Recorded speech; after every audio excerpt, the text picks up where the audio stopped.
It's Been So Long, Part 22. She was back at the airport, this time only leaving for 7 days rather than 365. Like before, Marinette hugged all her friends goodbye. "I'll miss you so much," Alia fake sobbed into her shoulder as they embraced tightly. "Me too," Marinette giggled. You made me dramatic. I blame you." Alia scrunched up her nose when she pulled away, making Marinette laugh again. "Sorry," Marinette said in a sing-song voice that said that she was not apologetic at all. "You're saying that now, but I'm the one stuck with her," Nino smiled, poking his girlfriend in the side, earning a glare from the brunette. "Oh, you'll be fine," Marinette laughed. Again, she gave Adrien a hug. Unlike last time, she didn't freak out over the contact. Instead, it felt natural.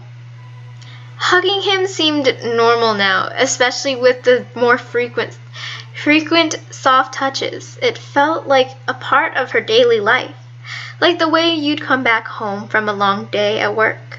It was small, and you did it every other day, but something was just better.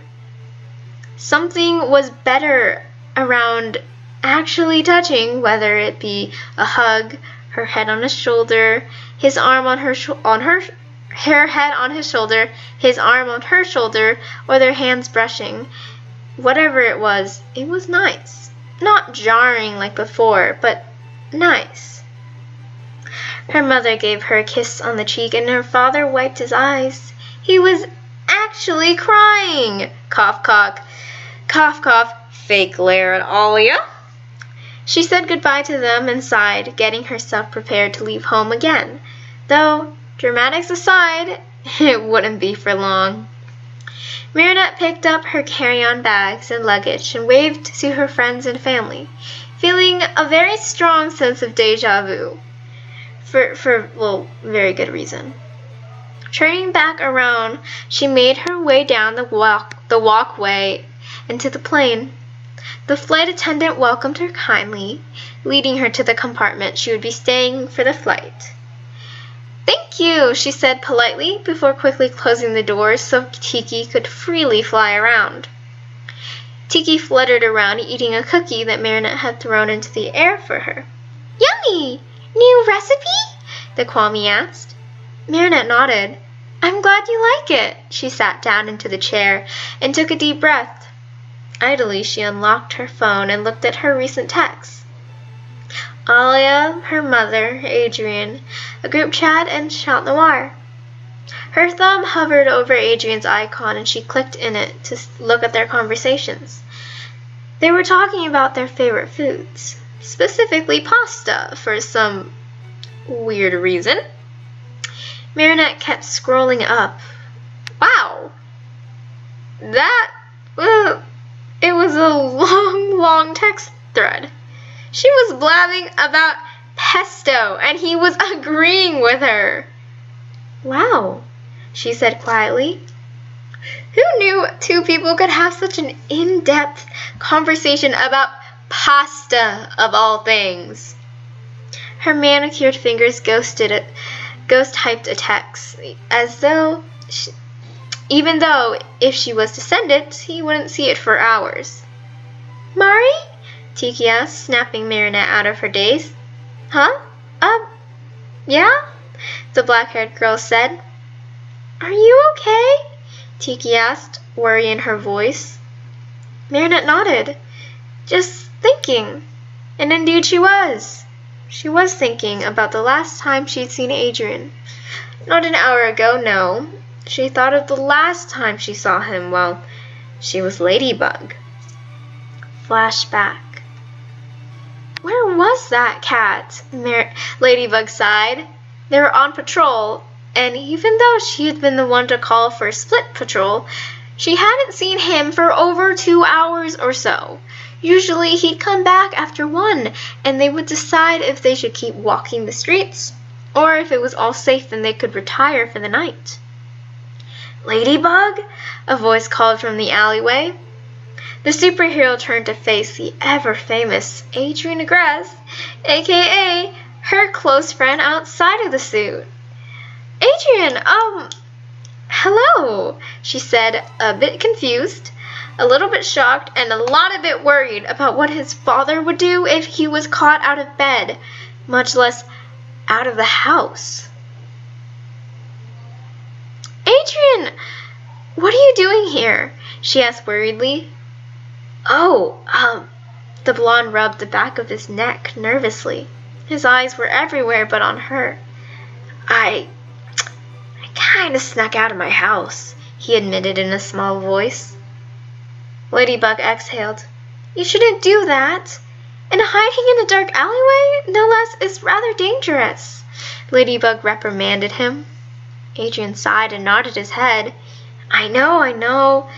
I don't think I'll ever do this again, he said. Ladybug snorted. No kidding, she said, her tone slightly snippy.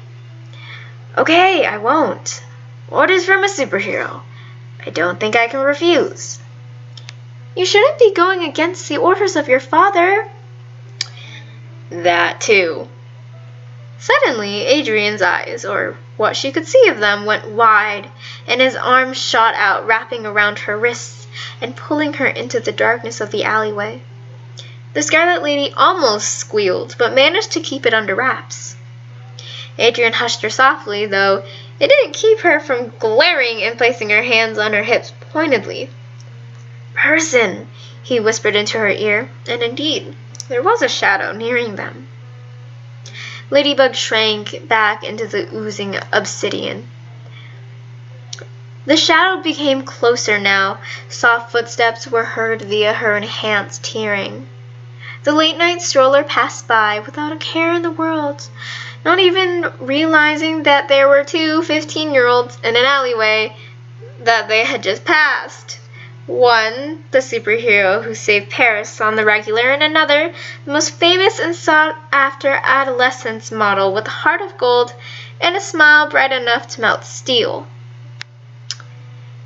It was then that it clicked in Ladybug's mind that his arms were clutched at her sides, and they were pushed against the wall very closely. Well, not close enough to, per se, invade her personal space, but certainly close enough to make her face go as red as her suit. Sorry, he muttered. Your suit reflects more light. Right, his full black set of what she guessed his pajamas were truly better at hiding them.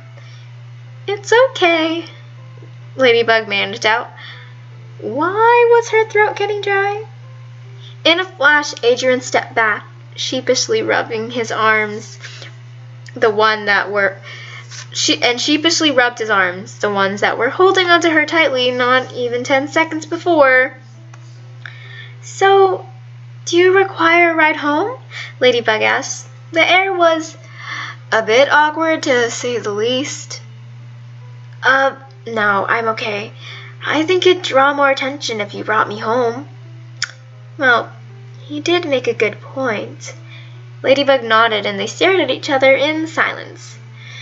This was extremely weird. Well, I hope you get home safely, Ladybug said, making her way out of the alley. She shot him a gentle smile before ducking around the corner. Wait, he cried behind her, and yet again grabbing her by the wrist. Ladybug was shocked, and she turned around quickly and looked at him quizzingly. He looked down shyly. I wanted to ask if you were doing okay. Shell-shocked she was. Confused she was. Why, and what reason would Adrienette have for worrying about her? At least in Ladybug costume.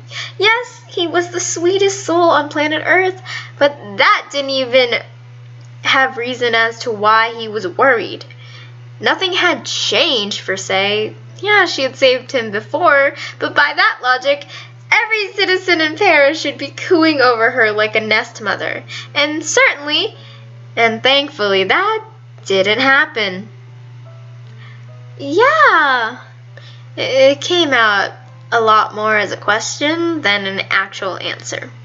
She looked at him. His expression was rather unconvinced, for good reason.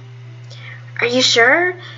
Because during the last Akuma attack, you were really panicked, he pressed on. Ladybug blinked once. Oh, I'm okay, she said, extremely confused and surprised as to why he knew that she was so freaked out.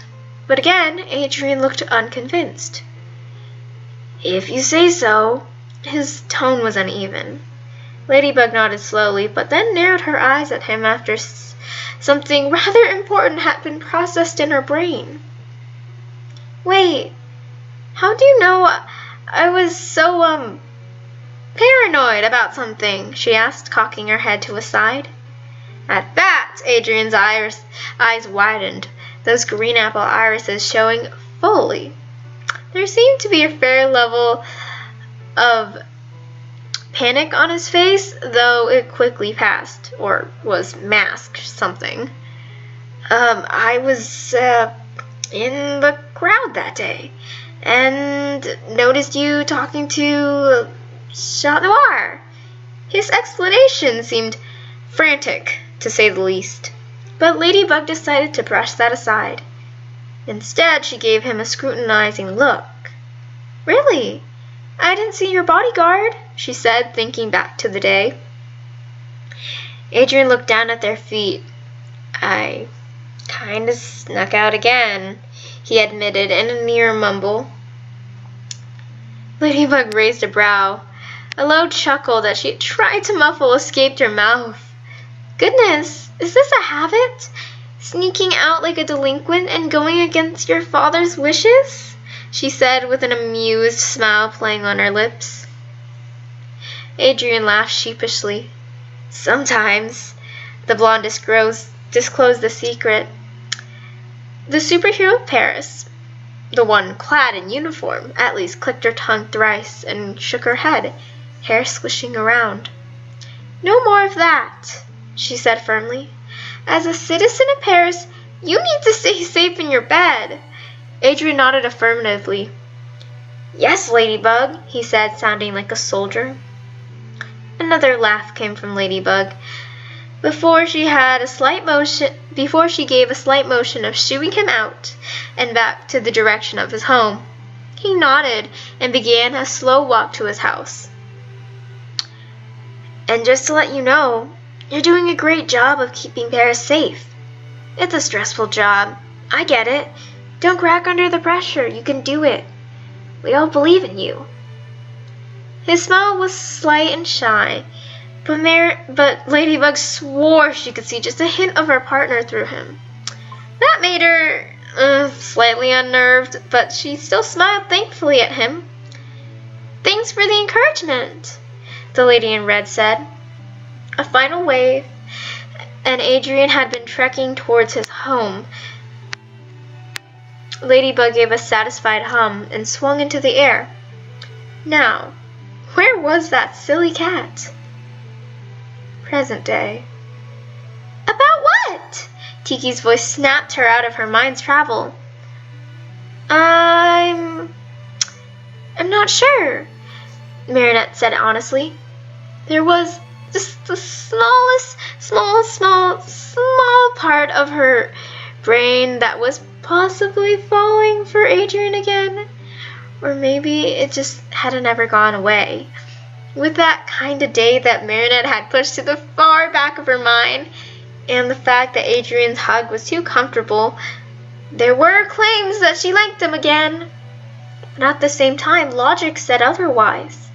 Last time she had an affection for the blonde model, she had been a stuttering and crazy mess. That wasn't exactly happening now. Now, Marinette could talk to Adrien with, full-on sentences unlike before, so thus logic said no, she didn't like him again. Are you thinking about Adrien? Tiki asked, as if reading her mind. Marinette gave a tight smile and nodded silently. Tiki gave her a sympathetic smile.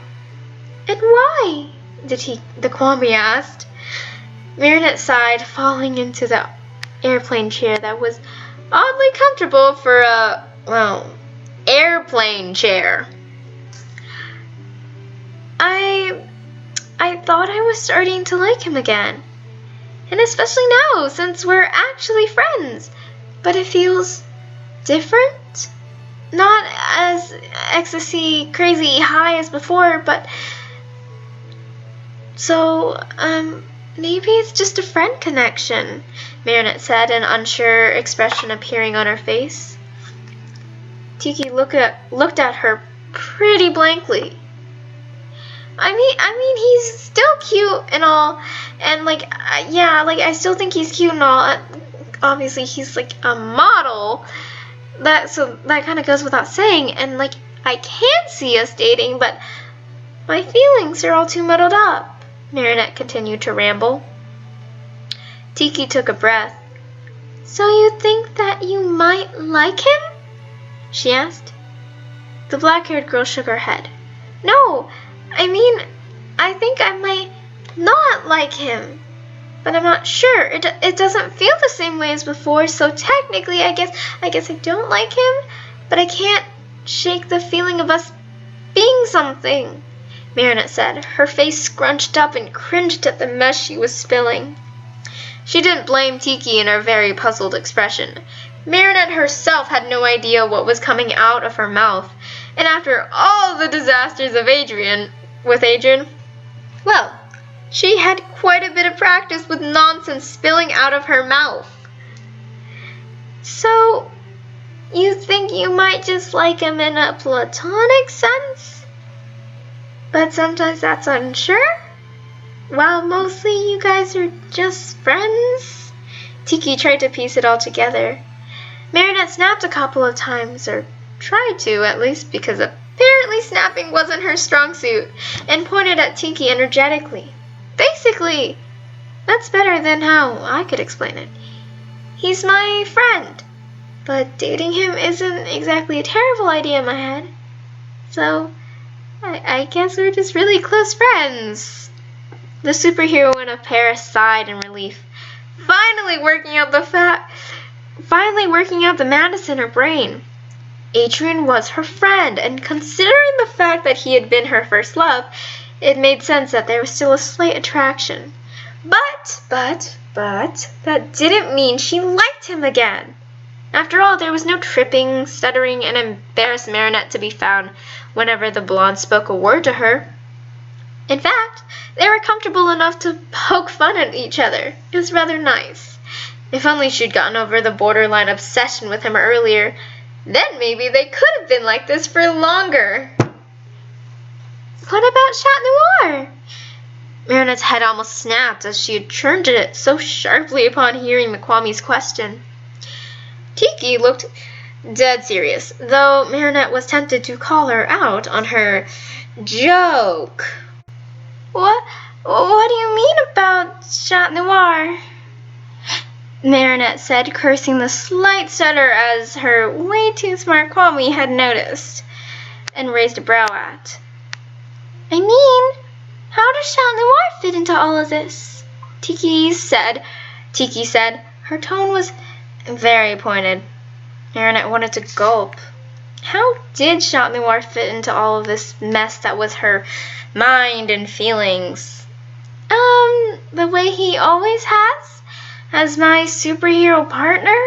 Marinette tried to say, though Tiki gave her the most "Are you kidding me?" type look. Yeah, Marinette wasn't an idiot. She didn't even think that would work. He's just, I don't know, as Chat Noir always has been. Well, I guess a lot less flirty, but still. Tiki clicked her tongue 3 times. Marinette! He was the starting cause of you and Aiden splitting. The red Kwame said bluntly. Her own features winced at it. Clearly, even she wasn't expecting the frankness. The Chinese Parisian girl bit her lip, wanting to avoid that topic. Not that it was sore or anything. She would see Adrien in a couple of hours, and excitedly so, but more in a way that she really did not want to deal with the confusion. Yeah, I guess I kind of have a soft spot for him. Tiki gave a slight and small, Soft spot was perhaps an understatement. Even the girl herself knew. They both knew she was getting more flustered and affected by the small bouts of affection Chat Noir would throw her way. They both knew she was enjoying their quality nights spent together far too much for platonic comfort. They both knew something was blossoming in her heart for the feline-themed partner whom she never even knew the name of. Though he didn't even know her name, and he even loved her anyways, so there was that. But despite that, they both knew that the growing feelings was not a good thing. No matter how many times hopeless romantics and dreamers would so have you believe, wasn't a good thing. It's a small and weird crush that shouldn't even be there. I'll get over it soon. Enough. It's just a weird feelings of kissing someone. You know, matchmaker with one strange Akuma. Marinette defended herself.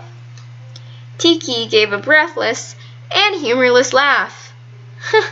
Marinette, matchmaker was weeks ago, said the said girl's face flushed a bright pink. Cursing under her breath, Marinette let out a deep sigh and ran her fingers through her already tousled hair. I know. I'll get over it. Don't you worry. It's not going to cloud my duty or anything. I'm not like him where I think we're going to be something real.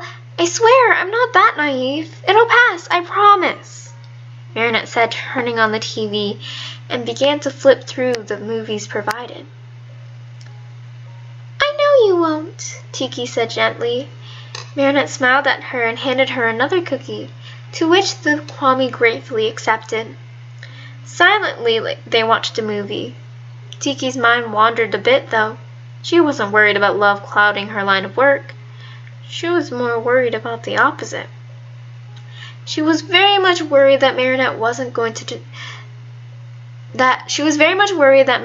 going to deny every single, even slightly romantic feeling she had for Chat Noir and banish them to the back of her mind. In fact, the girl had already started doing that and had been for quite some time now. As much as Tiki wanted the city to be safe and Hawkmoth to be caught, she wanted Marinette and Adrien to be happy too. But her owner was a very stubborn and devoted person. Good for some things, but bad for others.